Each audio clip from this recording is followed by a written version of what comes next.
शिवसेना सांसद रह चुके संजय राउत को लेकर के बहुत बड़ी और ब्रेकिंग अपडेट आ गई है। उनकी सुरक्षा को लेकर के कोर्ट से बड़ी अपडेट आ गई है, जो मैं आपको इस वीडियो में बताने वाला हूं। और महाराष्ट्र के पूर्व मुख्यमंत्री उद्धव ठाकरे को लेकर के बहुत बड़ा अपडेट आ गया है। उनका राइट हैंड जो है वो गिरफ्तारी के कगार पे है। पूरा विषय आपको बताते हैं कि किस तरीके से उद्धव ठाकरे और संजय राउत की समस्याएं जो हैं वो पूरी तरीके से जो है वो बढ़ गई है। लेकिन उसको जानने से पहले इस चैनल को सब्सक्राइब करके बेल आइकन प्रेस कर लें और ऐसे ही लेटेस्ट अपडेट पाने के लिए अपने दोस्तों में शेयर जरूर करें। तो सबसे पहले बताएं दोस्तों कि शिवसेना सांसद संजय राउत जो हैं वो हमेशा सुर्खियों में अभी बने हुए हैं और उनकी समस्याएं जो है वो खत्म होने का नाम नहीं ले रही है। बार बार उनकी समस्याएं इस तरीके से बढ़ रही हो जैसे कि समस्याओं की बाढ़ आ गई हो। अब बताएं कि एक नया मामला निकल करके सामने आ गया है। एकनाथ शिंदे सरकार ने एक ऐसा नया ऐलान कर दिया है जिसको लेकर के पूरी तरीके से महाविकास आघाड़ी सरकार में हड़कंप मच चुकी है। लेकिन क्या ऐसा बड़ा ऐलान कर दिया है वो मैं आपको इस वीडियो में बता रहा हूं, जिसको सुन करके महाविकास आघाड़ी सरकार के सीना जो है वो फूल रहे हैं। आपको बताएं दोस्तों कि जब महाविकास आघाड़ी की सरकार थी तो तमाम नवाब मलिक, संजय राउत और तमाम ऐसे बड़े बड़े नेताओं की सुरक्षा पूरी तरीके से बढ़ाई गई थी और उनकी सुरक्षा कड़े नजरों से रखी जा रही थी। लेकिन जब सत्ता गई, सरकार गई तो उनकी समस्याएं भी बढ़ने लगी, उनकी सुरक्षा भी कहीं ना कहीं खत्म होते हुए चली गई। अभी यहाँ पे एकनाथ शिंदे सरकार ने साफ तौर पे एक बड़ा ऐलान कर दिया है, एक बहुत बड़ा फैसला ले लिया है कि 15 ऐसे बड़े नेताओं के सुरक्षा को खत्म कर दिया गया है। अब वो 15 बड़े नेता कौन है वो मैं आपको बता दे रहा हूं, लेकिन उसमें बड़े नाम जो हैं वो नवाब मलिक और संजय राउत हैं। उनकी सुरक्षा को पूरी तरीके से खत्म कर दिया गया है एकनाथ शिंदे जी के सरकार की तरफ से।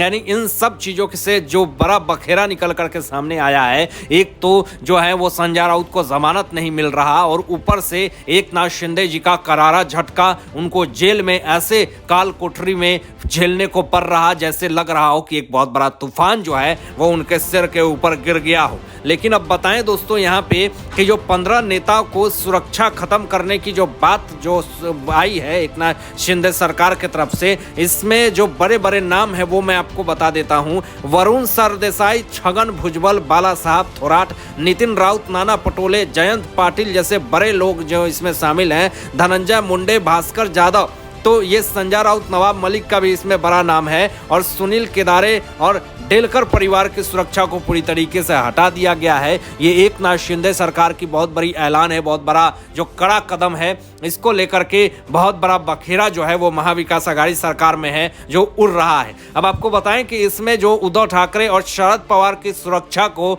नहीं घटाया गया है, उनकी जैसी सुरक्षा थी वैसे ही सुरक्षा को रखा गया है। लेकिन यहाँ पे आपको बताएं कि उद्धव ठाकरे के राइट हैंड हुए जो मिलिंद नार्वेकर नाम है इनका, इनकी सुरक्षा को बढ़ा दिया गया। हालांकि इनके पास बस एक ही गार्ड होते थे, लेकिन अब इनको Y+ सिक्योरिटी दी गई है। लेकिन यहाँ पे सवाल अब क्या खड़ा हो रहा है ये जरा समझने की कोशिश कीजिएगा दोस्तों। मिलिंद नार्वेकर जो हैं वो राइट हैंड है उद्धव ठाकरे के और कुछ दिनों पहले ये कयास लगाए जा रहे थे कि उद्धव ठाकरे को छोड़ करके मिलिंद नार्वेकर जो हैं वो शिंदे समूह में शामिल होने वाले हैं। अब ऐसी खबरें, ऐसी कयास जो लगाए जा रहे हैं तो इसको लेकर के लोग जो कह रहे हैं कि अगर मिलिंद नार्वेकर शिंदे समूह में जाकर के शामिल हो जाएंगे तो कहीं ना कहीं उद्धव ठाकरे को बहुत बड़ा झटका लगेगा और उनकी सुरक्षा इसलिए भी शायद क्या बढ़ाई गई है जो कि कहीं शिंदे सरकार में जाने वाले हो तो उद्धव ठाकरे गुट के तरफ से मिलिंद नार्वेकर के ऊपर हमला हो जाए। तो इन तमाम चीजों को देखते हुए मिलिंद नार्वेकर की सुरक्षा जो है वो शिंदे सरकार ने बढ़ा दी है।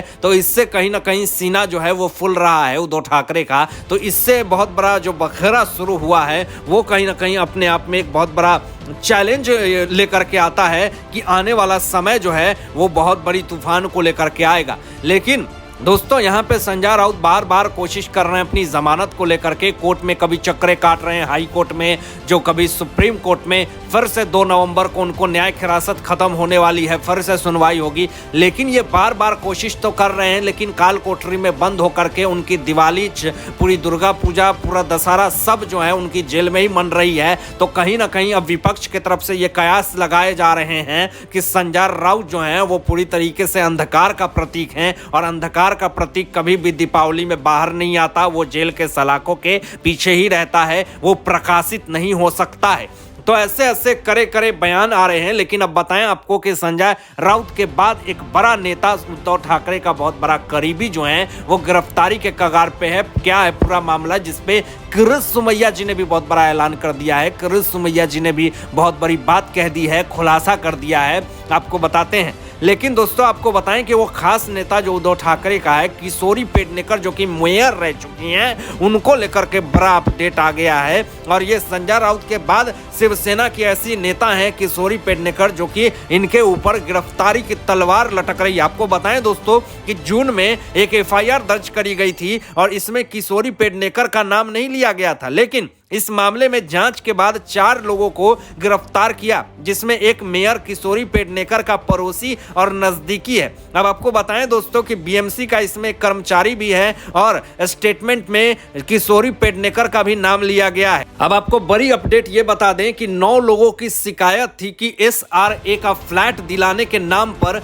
उनसे पैसे लिए गए हैं, उनसे पैसे ठगे गए हैं, लेकिन उनको फ्लैट नहीं दिया गया। देख लीजिए कि कैसे सत्ता का गलत प्रयोग किया जाता है, कैसे लोग पैसे का लालच दे करके, उनको लालच दे करके किस तरीके से पैसे ऐंठ लेते हैं, ठगी करते हैं, जिसमें कि किशोरी पेडनेकर का नाम है। ये 9 लोगों की शिकायत दर्ज करी गई है दोस्तों। एक लोगों की शिकायत नहीं है कि पैसे भारी मात्रा में ली गई है और उनको फ्लैट नहीं दिया गया। तो मैं आपको सजेस्ट करूंगा कि कभी भी बड़े मात्रा में पैसा जब आप इन्वेस्ट करते हैं किसी फ्लैट के लिए, तो आपके साथ धोखाधड़ी हो सकता है और ये हो सकता है कि बड़े बड़े नेता दलाल लोग भी मिले हों इसमें। तो कृपया सोच समझ करके ही फ्लैट लें। अपने जीवन का, सपनों का शहर बसाने के लिए किसी भी ऐसे रियल एस्टेट को पैसे ना दे दे, ऐसे नेता को ना दे, जिससे कि आपके जो मेहनत की कमाई है वो पूरी तरीके से खत्म हो जाए। अब आपको बताएं दोस्तों कि इसमें 2 लोगों ने किशोरी पेडनेकर का नाम लिया है और उन्होंने इस बात का दावा किया है कि 9 लोगों में से लिए गए पैसे का कुछ हिस्सा जो है वो किशोरी पेडनेकर को दिया गया है। और इसलिए आज पहली बार किशोरी पेडनेकर को बुला करके पूछताछ की गई है